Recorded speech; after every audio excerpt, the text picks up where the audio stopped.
खबरों का सारथी। नमस्कार, मैं मुस्कान सिंह और आप देख रहे हैं के न्यूज इंडिया। फिलहाल वक्त हो चुका है उत्तराखंड की खबरों का। उससे पहले रुक कर लेते हैं सुर्खियों का। पंचायत चुनाव मामले में हाईकोर्ट में सुनवाई। नैनीताल हाईकोर्ट में आज भी जारी रहेगी सुनवाई। कल राज्य सरकार ने हाईकोर्ट में अपना पक्ष रखा था। जुलाई में होगा उत्तराखंड विधानसभा का मानसून सत्र। विशेष शिक्षक सेवा नियमावली पर कैबिनेट की मोहर। धामी कैबिनेट का बड़ा फैसला। पंचायती राज विभाग को गांवों में स्वच्छ भारत अभियान के तीसरे चरण की कमान। देवप्रयाग विवि में लाखों अंग्रेजी ग्रंथों का किया जाएगा संस्कृत में भारतीयकरण। कांवड़ यात्रा को लेकर डीजीपी ने निर्देश दिए। उत्तराखंड के संवेदनशील क्षेत्रों में मांस मदिरा की बिक्री पर रोक। चारधाम यात्रा पर मानसून का असर। आज बारिश के चलते यमुनोत्री और केदारनाथ की यात्रा स्थगित। श्रद्धालुओं से धैर्य बनाए रखने की अपील। आप देख रहे हैं के न्यूज, खबरों का सारथी। बुलेटिन की शुरुआत कर लेते हैं बड़ी खबरों से। देहरादून से आपको खबर बता रहे हैं, जहां पंचायत चुनाव मामले में हाईकोर्ट में आज सुनवाई। बड़ी जानकारी आपको बता रहे हैं। नैनीताल हाईकोर्ट में आज भी जारी रहेगी सुनवाई। पंचायत चुनाव पर हाईकोर्ट की रोक बरकरार। बड़ी जानकारी आपको देहरादून से बता रहे, जहां कल राज्य सरकार ने हाईकोर्ट में अपना पक्ष रखा था। देहरादून से जानकारी बता रहे, जहां पंचायत चुनाव मामले में हाईकोर्ट में सुनवाई। नैनीताल हाईकोर्ट में आज भी जारी रहेगी सुनवाई। पंचायत चुनाव पर हाईकोर्ट की रोक बरकरार। बड़ी जानकारी आपको देहरादून से बता रहे हैं। कल राज्य सरकार ने हाईकोर्ट में अपना पक्ष रखा था। बड़ी जानकारी बता रहे हैं देहरादून से। पंचायत चुनाव मामले में हाईकोर्ट में आज भी सुनवाई। नैनीताल हाईकोर्ट में आज भी जारी रहेगी सुनवाई। पंचायत चुनाव पर हाईकोर्ट की रोक बरकरार। कल राज्य सरकार ने हाईकोर्ट में रखा था पक्ष। बड़ी जानकारी आपको बता रहे हैं। पंचायत चुनाव मामले में आज हाईकोर्ट में फिर सुनवाई। नैनीताल हाईकोर्ट में आज भी जारी रहेगी सुनवाई। देहरादून से आपको बड़ी जानकारी बता रहे हैं, जहां आज पंचायत चुनाव पर हाईकोर्ट की रोक बरकरार।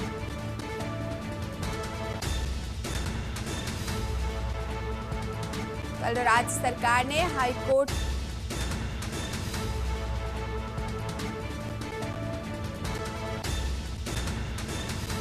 नैनीताल हाईकोर्ट में आज भी जारी रहेगी सुनवाई।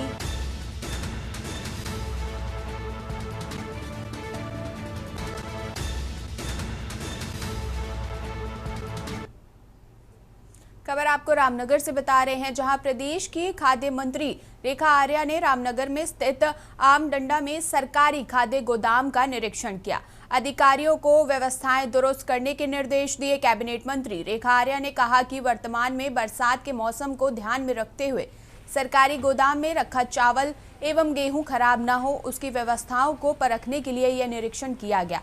उन्होंने बताया कि सरकार एवं उनकी मंशा है कि जनता को दिए जाने वाले सरकारी राशन गुणवत्ता युक्त हों और पौष्टिक हों। उन्होंने कहा कि इन गोदाम की मरम्मत एवं रास्ते की मरम्मत को लेकर अधिकारियों को प्रस्ताव बनाकर भेजने के निर्देश दिए गए। कैबिनेट मंत्री रेखा आर्या ने कहा कि राशन डीलरों का कोरोना से समय का रुका हुआ भुगतान भी शीघ्र उन्हें दिया जाएगा। उन्होंने कहा कि राशन डीलरों को जो दिया जा रही है, भारत सरकार की योजना के तहत ई पोश मशीन की ट्रेनिंग सभी दुकानदारों को दी जा रही है। उन्होंने बताया कि इससे राशन डीलरों के कार्य में काफी राहत मिलेगी। तो वहीं उन्होंने कहा कि सरकारी गोदाम से दुकानदारों को कम राशन दिए जाने के संबंध में पूर्व में ही उनके द्वारा गोदाम पर माप तोल कांटे लगाने के निर्देश दिए जा चुके हैं।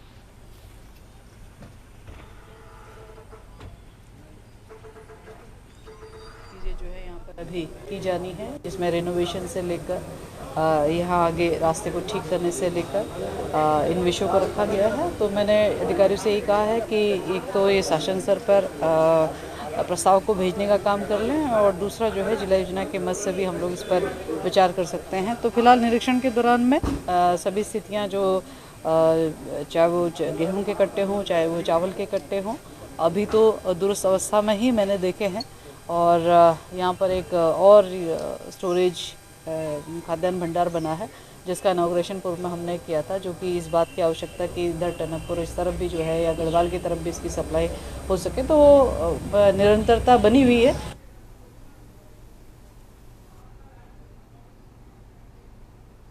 उत्तराखंड में मानसून ने दस्तक दे दी है और सरकार का दावा है कि तमाम तैयारियां पूरी हो चुकी हैं, लेकिन जैसे ही आसमान से बूंदें टपकती हैं, जमीन की हकीकत खुद ब खुद सामने आ जाती है। जहां एक तरफ नगर निगम ड्रेनेज सिस्टम से लेकर जेसीबी तैनाती तक बात कर रहे हैं, वहीं दूसरी तरफ शहर की गलियों और मुख्य सड़कों पर घटनों की भरे पानी, गड्ढों में तब्दील हुई सड़कें और जाम की झांकती तस्वीरें इस तैयारी पर सवाल खड़े कर रही हैं। मौसम विज्ञान केंद्र के विक्रम सिंह ने चेतावनी दी है कि 24 जून से भारी बारिश प्रदेश में हो सकती है।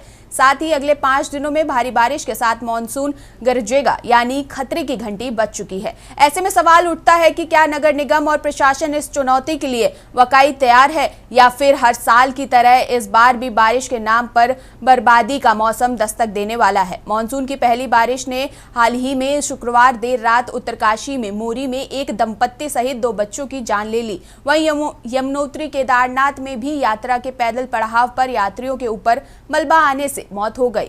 विपक्ष भी अब सवाल खड़े कर रहा है कि स्मार्ट सिटी के आधे पूरे कामों को लेकर हर साल की तरह इस बार सिर्फ खाना पूर्ति हुई है। कैमरे के सामने ड्रेनेज सफाई की तस्वीरें जरूर आई, लेकिन नतीजे जमीनी हालातों में क्या नहीं दिखते हैं। देखिए पूरी रिपोर्ट।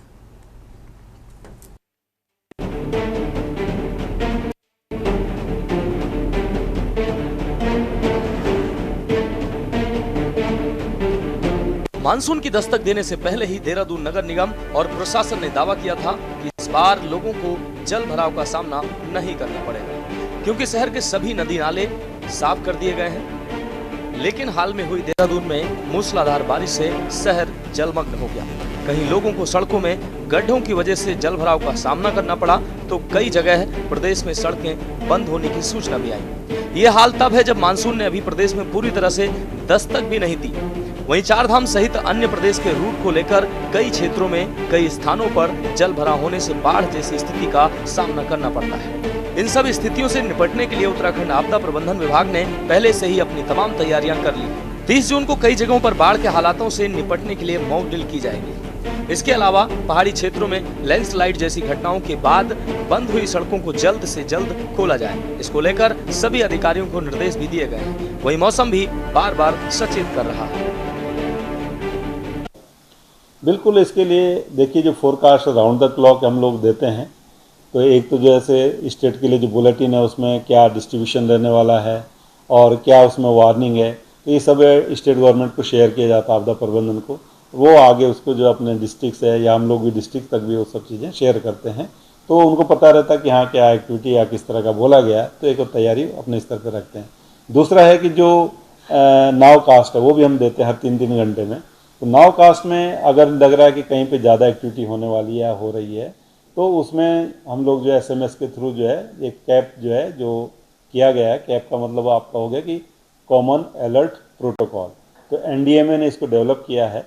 तो एरिया स्पेसिफिक के लिए रहेगा। मान लीजिए कि जो हमको हैवी रेन या इंटेंस स्पेल है उसके एक्सपेक्टेशन की देहरादून मसूरी में वो होने वाली है, तो उसी एरिया को पॉलीगन बना के उस एरिया का, तो उस एरिया के लिए वो जाएगा और जो लोग वहाँ पर होंगे उनको वो SMS मिलेगा। मैं तमाम वर्षों से इस शहर में काम कर रहा हूँ और शहर के डेवलपमेंट को मैंने कई सालों से लगातार होते हुए देखा भी है और मेरे हाथों से हुआ भी है।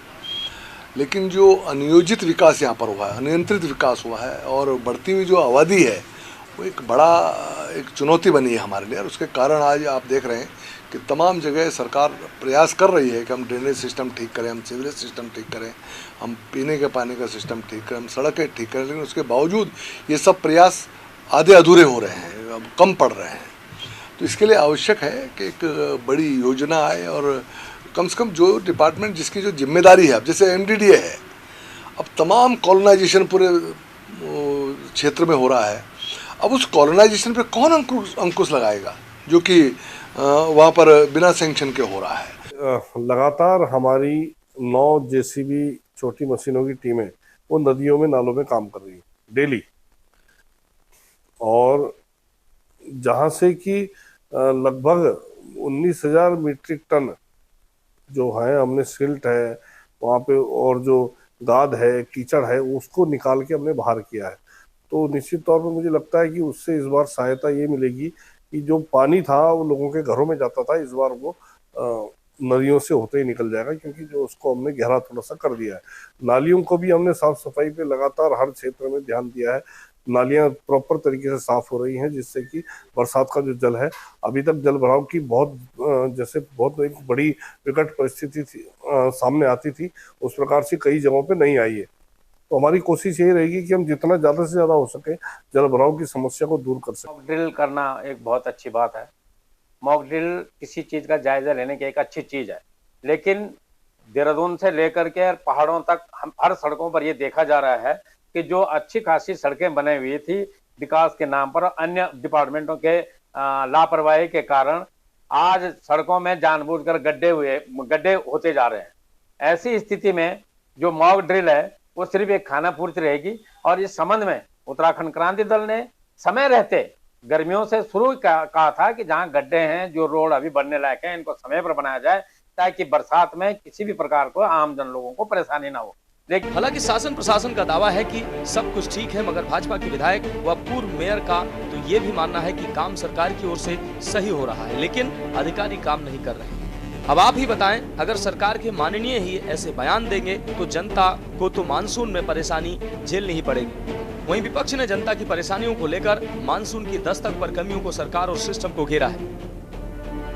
अनिल चंद्रा जामुनवाला से हूँ और मुझे यहाँ पर 8 साल लगभग हो गए हैं। तब से देखते आ रहे हैं कि जलभराव हो रहा है, चुनाव आते हैं, हर कोई कहता है कि हम करेंगे, लेकिन आम जनता परेशान है। जल भराव देखो सर, वहाँ पर पूरा पानी से भरा है, गाड़ियाँ नहीं चल पा रही हैं, नाले बेकार हो रहे हैं, नालों में पानी आता है, और पुलियाँ हमारी सब जगह पर टूट रही हैं, उसकी देखरेख करने वाला कोई नहीं है अभी। और पुलियाओं का जब टूटने वाली होगी उस समय आदमी कहेंगे अरे यार पहले किया होता तो अच्छा होता। अभी समय से कोई देखने नहीं आ रहा, कोई विधायक नहीं, कोई जनप्रतिनिधि नहीं, कोई नहीं, हमारे बीच में कोई नहीं है उपलब्ध है अभी सर। जो है कम से कम इसे 1.5 साल हो गए और 2 बार अपने धामी जी से सब मंजूर करा लिया ठीक कराने के लिए। पैसा भी आ रखा, ईंटें आ रखी, लेकिन कोई रिपेयरिंग करने वाला नहीं। यहाँ शनिदेव मंदिर है सामने, पुजारी आते हैं, रोज गिरते हैं बुढ़े बुजुर्ग आदमी, स्कूल के बच्चे जाते हैं सब गंदे हो जा रहे हैं, छींटे लगते हैं सब बच्चों को, बड़ी परेशानी है। कई गाँव वाले सब इकट्ठे भी हो लिए इस मामले में, कई बार ऊपर अधिकारी को बोला लेकिन कोई कार्य करने को तैयार नहीं है। तो हम तो यही गुजारिश करेंगे कि धामी सरकार से कि इसे जल्द से जल्द इस पर टैल लगवाई जाए ताकि बच्चे और मंदिर में जाने वाले जो है उन्हें सुविधा मिल सके। तो देखिए, मानसून आने वाला है और मानसून के पूर्व जो तैयारियां की जानी होती हैं उसके बारे में बहुत ही विस्तृत दिशा निर्देश माननीय मुख्यमंत्री जी के स्तर से और चीफ सेक्रेटरी सर के स्तर से जारी किए गए हैं। हम लोग लगातार फॉलोअप कर रहे हैं जनपदों के साथ में। जो जोर दिया गया है इस बार की जो आपदा के बारे में लोगों को प्रशिक्षित करना, वो हम लगातार कर रहे हैं।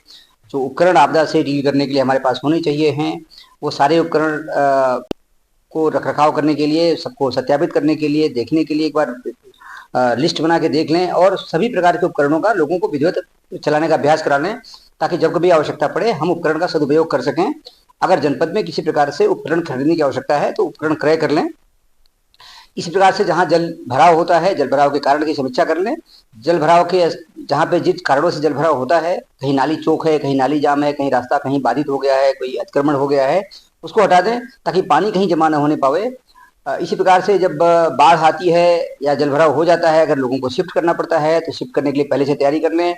कौन कौन लोगों की मदद की जाएगी उसके लिए मॉक ड्रिल करने के लिए निर्देश दिए गए हैं। देश का पहला राज्य है जहां आपदा प्रबंधन विभाग बना था, लेकिन ये आपदा प्रबंधन विभाग कुंभकर्णी निंद्रा में सोया रहता है। जब पानी सिर के ऊपर से गुजर जाता है तब इसकी कुंभकर्णी निंद्रा टूटती है। 4 घंटे की बारिश में ही राजधानी देहरादून में जगह जगह जल भराव की स्थिति देखने में मिली।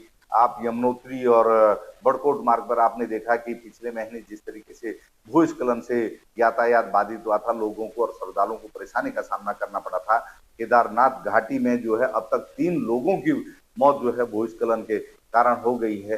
तो किसकी जवाबदेही और जिम्मेदारी है? आपदा प्रबंधन विभाग भले ही अब मॉक ड्रिल कर रहा हो, जब मानसून सिर पर आ गया है आपको पहले से तैयारियां करनी चाहिए थी।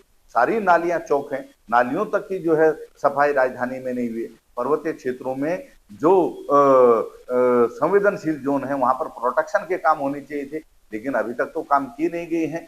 कुल मिलाकर करोड़ों की लागत से प्रदेश में स्मार्ट सिटी को लेकर विपक्षी दलों का हल्ला जारी है। तो ही मानसून ने भी उत्तराखंड में दस्तक दे दी है। अभी तक बीते वर्षों में जब भी मानसून आया है, हमेशा जान माल के साथ बड़ा नुकसान देखने को मिला है। शहरों में जल भराव की स्थिति पैदा हो जाती है, तो वहीं पहाड़ों पर लैंडस्लाइड होने की वजह से रास्ते बाधित हो जाते हैं। हालांकि सरकार हर साल मानसून आने से पहले तमाम तैयारियों का दावा जरूर करती है, लेकिन जमीनी स्तर पर नहीं देखा जाता है। वहीं कहीं ना कहीं इसकी परेशानी जनता को झेलनी पड़ती है। आखिर कब ऐसा मानसून आएगा जब इस प्रदेश की स्थिति जल भराव के साथ साथ अन्य बारिश की दिक्कतों से दूर हो पाएंगी? स्पेशल डेस्क के न्यूज इंडिया।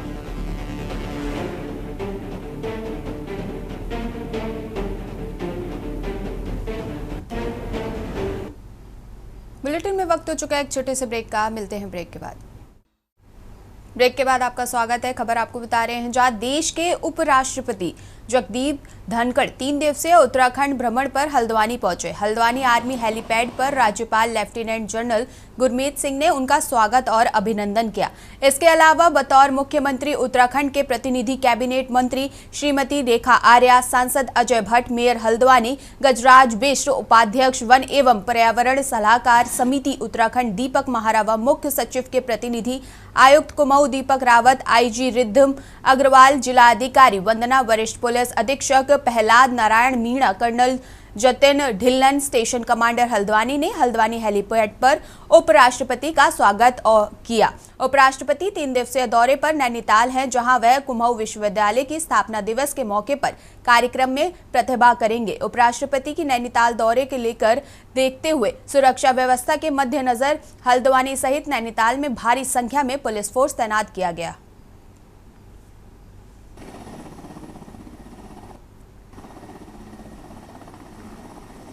देखिए, आज का दिन देश नहीं भूल सकता।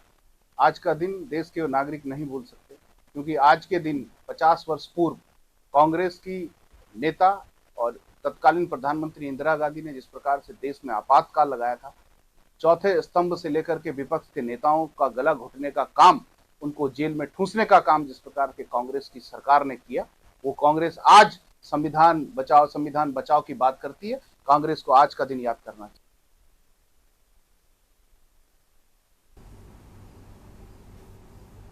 खबर आपको देहरादून से बता रहे हैं, जहां देश में कल आपातकाल के 50 साल पूरे हो चुके हैं। बीजेपी आपातकाल की 50वीं बरसी को संविधान हत्या दिवस के रूप में मना रही है।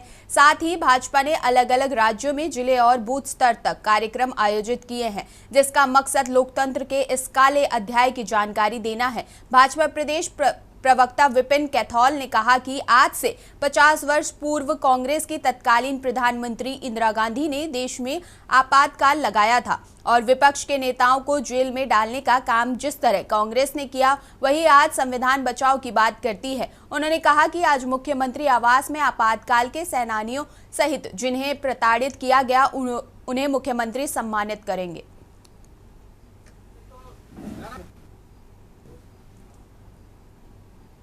खबर आपको हल्द्वानी से बता रहे हैं, जहां बुधवार सुबह से हो रही मूसलाधार बारिश ने शहर का जनजीवन अस्त व्यस्त कर दिया है। बारिश के चलते शहर के अधिकतर बरसाती नाले उफान पर आ गए हैं। कोतवाली क्षेत्र के फायर ब्रिगेड ऑफिस के पीछे बहने वाली सिंचाई नहर में एक कार अनियंत्रित होकर गिर गई, जहां पर पानी में बहकावे नहर के पुलिया में फंस गई। इस दौरान एक बच्चे सहित 4 लोगों की मौत हुई है, जबकि 3 लोग घायल हुए हैं। सूचना के बाद मौके पर पहुंचे पुलिस और अग्निशमन टीम ने रेस्क्यू कार को बाहर निकाला। एसपी सिटी प्रकाश चंद्र ने बताया कि कार में कुल 7 लोग सवार थे, जिनमें एक बच्चे समेत 4 लोगों की मौत हो गई है और 3 लोगों का उपचार चल रहा है। नहर में कार गिरने से तेज बहाव होने के चलते कार बह गई। कार हादसे में मरने वाले सभी लोग उधम सिंह नगर के किच्छाबरा के रहने वाले थे, जिसमें 2 महिलाएं, एक पुरुष और एक 4 दिन का बच्चा है। बताया जा रहा है कि कार में सवार एक महिला की सुशीला तिवारी अस्पताल में डिलीवरी हुई थी, जहां परिवार वाले 4 दिन के मासूम को अपने घर ले जा रहे थे। इस दौरान फायर स्टेशन मोड़ के पास कार नहर में गिर गई।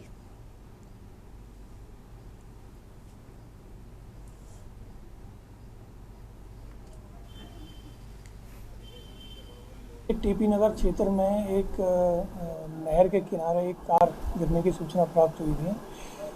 ये फायर स्टेशन के पास की घटना है, जिसमें फायर स्टेशन के हमारे पुलिस कर्मियों द्वारा तुरंत उस पर रेस्क्यू किया गया। 3 लोगों को समय रहते बचा लिया गया।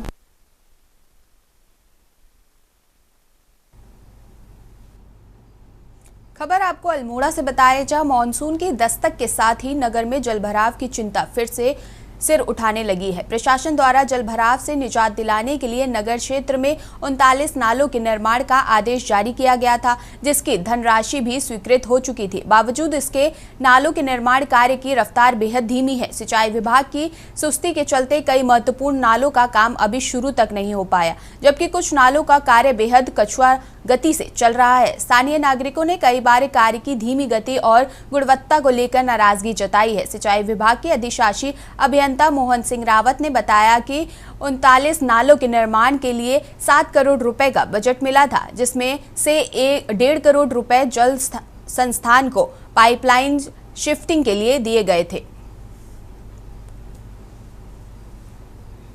देखिए, इसमें 39 नाले थे, जिसमें से 11 नालों पे काम पूर्ण हो चुका है। 20 नालों पे हमारा कार्य इसमें प्रगति पर है, जिसमें से 11 नाले ऐसे हैं जिनमें हमारी प्रगति 50% से अधिक है, तथा 9 नाले ऐसे जिन पे हमारी प्रगति 50% से कम है। इसके अलावा अभी हमारे पास जो 8 नाले हैं जिनमें अभी हमारा काम शुरू है। कुछ में पाइपलाइन शिफ्टिंग की इशू था, जिसमें हमारी समीक्षा बैठक भी हुई है और उसमें निर्देशित भी किया गया है कि जल संस्थान को कि उसमें 6 नाले ऐसे थे जिनमें पाइपलाइन शिफ्टिंग होती, उनको त्वरित कार्रवाई के लिए निर्देशित कर दिया गया है।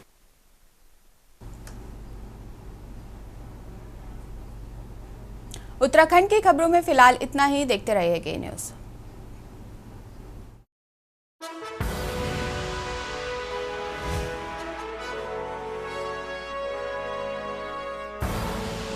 आप देख रहे हैं के न्यूज़, खबरों का सारथी।